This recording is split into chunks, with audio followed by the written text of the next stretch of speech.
क्या आपको पता है कि केंद्र सरकार में कितने फीसदी दागी मंत्री हैं? क्या आपको पता है कि किस राज्य से सबसे अधिक दागी सांसद चुनकर के आए हैं? क्या आपको पता है कि किस पार्टी ने सबसे अधिक दागी सांसदों पर दांव लगाया है? और आपको यह भी बता दें कि ये खबर जो है ये एडीआर जो है उसने अपनी रिपोर्ट में दी है। इसके अलावा आपको बताते चले कि एक बहुत ही महत्वपूर्ण इस समय सुनवाई चल रही है सुप्रीम कोर्ट में, उसी को लेकर के इस प्रकार की जो जानकारियां आई हैं वो हम आप तक देने जा रहे हैं। बने रहिए हमारे साथ, देखते रहिए लाइव न्यूज 24। मैं शिव द्विवेदी आपको बताना चाहूंगा कि यूं तो हम एक स्वच्छ राजनीति की बात करते हैं, दागदार छवि ना हो ऐसे प्रत्याशियों की अपेक्षा करते हैं, लेकिन देश की जो वर्तमान संसद है उसमें लगभग 251 यानी 46% दागी सांसद बैठे हुए हैं और उनकी संख्या 251 होती है। सबसे बड़ी बात तो यह है कि इसमें 39% मंत्री भी दागी हैं। और हम जब बात ये करते हैं तो आपको बताएं कि एडीआर ने इस पर एक विस्तृत रिपोर्ट दी है। आखिर ये मामला खुला कैसे और क्यों हुआ ये भी हम आपको बताते हैं। आपने अश्वनी उपाध्याय का नाम सुना होगा, जो कि सुप्रीम कोर्ट के वकील है। अक्सर वो कई पीआईएल डाले हुए हैं, जनसंख्या नियंत्रण बिल को लेकर डाल रखा है उन्होंने, वन नेशन वन इलेक्शन पर भी उन्होंने डाल रखा है, वर्शिप एक्ट पर भी उन्होंने एक पीआईएल डाल रखा है और उसी संदर्भ में उन्होंने दागी सांसदों को लेकर के भी एक पीआईएल डाल रखा है, जनहित याचिका। उसकी सुनवाई करते हुए कोर्ट ने के सामने उन्होंने कहा कि जो भी व्यक्ति अगर सजा याफ्ता हो जाता है ऐसे लोगों को आजीवन चुनाव लड़ने से मना कर देना चाहिए। ऐसे में सुप्रीम कोर्ट ने केंद्र सरकार से जवाब मांगा। केंद्र सरकार ने अपना जवाब जो दिया बड़ा चौंकाने वाला है। केंद्र सरकार ने जवाब देते हुए कहा कि 6 साल तक तो प्रतिबंध लगाया जा सकता है, जिसका प्राविधान ऑलरेडी हमने दे रखा है, लेकिन आजीवन प्रतिबंध लगाने का अधिकार किसी को नहीं है और ऐसा होना भी नहीं चाहिए। सीधे सीधे केंद्र सरकार की तरफ से जो हलफनामा दिया गया, जो जवाब दिया गया, उसमें यह कहा गया कि व्यक्ति के अंदर दोष होता है और 6 सालों के बाद वो अपने सार्वजनिक जीवन में चला जाए, ऐसी स्थिति बननी चाहिए। फिलहाल उन्होंने एक चीज और भी कहा और सुप्रीम कोर्ट को उन धमकी भरे अंदाज में कहा कि कोर्ट जो है वो संविधान के दायरे को क्रॉस नहीं कर सकता। उन्होंने कहा कि कोर्ट संसद के द्वारा बने कानूनों के दायरे में ही अपने डिसीजन दे सकता है, ना कि नए तरह के संविधान बनाने के लिए वो प्रेरित कर सकता है और ना वो ऐसा आदेश दे सकता है।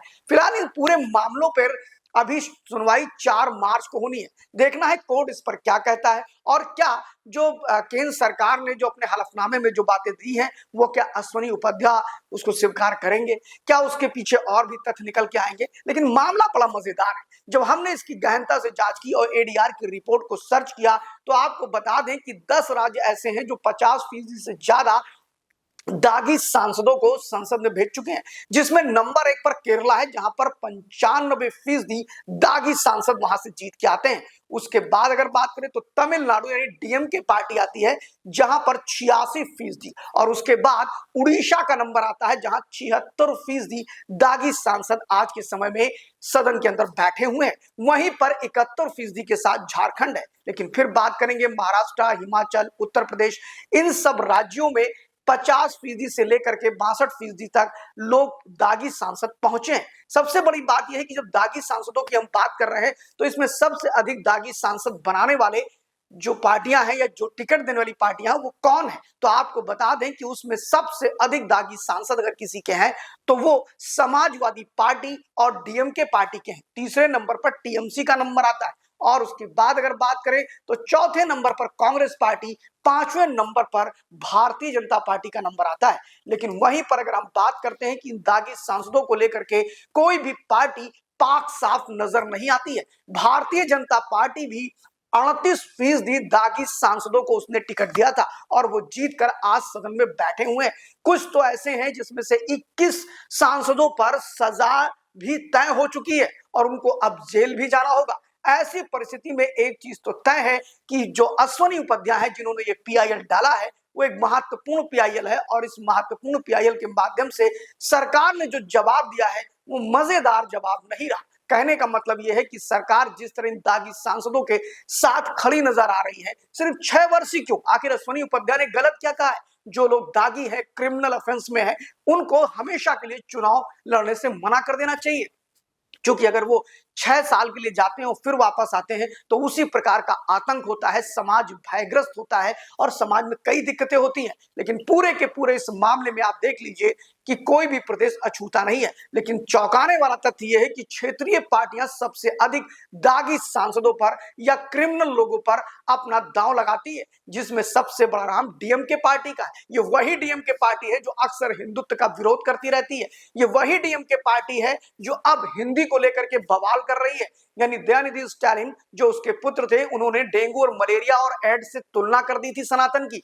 फिलहाल आपको बता दें कि डीएमके के साथ साथ टीएमसी और समाजवादी पार्टी, ये तीनों ही क्षेत्रीय दल हैं और इन क्षेत्रीय दलों में सबसे अधिक दागी सांसद चुन करके देश की संसद में पहुंचे हैं। फिलहाल ये पूरे का पूरा मामला जो हम लोग के सामने आया है, ये बहुत ही चौंकाने वाला है और भारत के लोकतंत्र पे एक बड़ा धब्बा दिखाई पड़ता है। जहां पर हम भारत के लोकतंत्र की चर्चा करते हुए आघाते नहीं है उसकी प्रशंसा करते हुए, वहीं पर 251 सांसद, 44% सांसद सभी दलों के वहां पर अपराधी प्रवृत्ति के बैठे हुए हैं। कितनी आश्चर्य की बात है कि वो इस देश के लिए कानून बनाने का काम करते हैं, वो इस देश में सामाजिक समरसता की बात करते हैं। कभी कभी लगता है पर उपदेश कुशल बहुतेरे, यानी वहां वो लोग बैठ करके दूसरों को तो उपदेश अच्छा देते हैं, लेकिन खुद कितने गंदे हैं, खुद अपराधी हैं, ये सोच करके मन सिरह उठता है। देखते रहिए live news 24। Thank you very much.